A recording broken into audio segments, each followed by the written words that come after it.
menyentuh tangan Ricky bola dan akhirnya tendangan bebas akan dilakukan oleh Rama. Kini Rama ambil ancang-ancang akan melakukan tendangan bebas. Nampaknya tim Hunter membuat pagar hidup.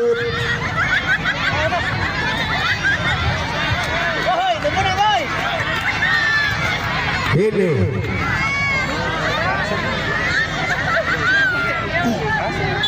Rama 1, 2, 3 lepas tembakan ditahan lagi oleh Iki dan akhirnya bola dibuang. Ini lemparan ke dalam lakukan sudah ditahan lagi oleh Ciko, umpan ke depan. Nah, umpan lagi kepada Ciko, namun ditahan oleh Degol dan akhirnya bola keluar. Ini lemparan ke dalam lakukan sudah yang dituju Fadil dan akhirnya bola meninggalkan lapangan.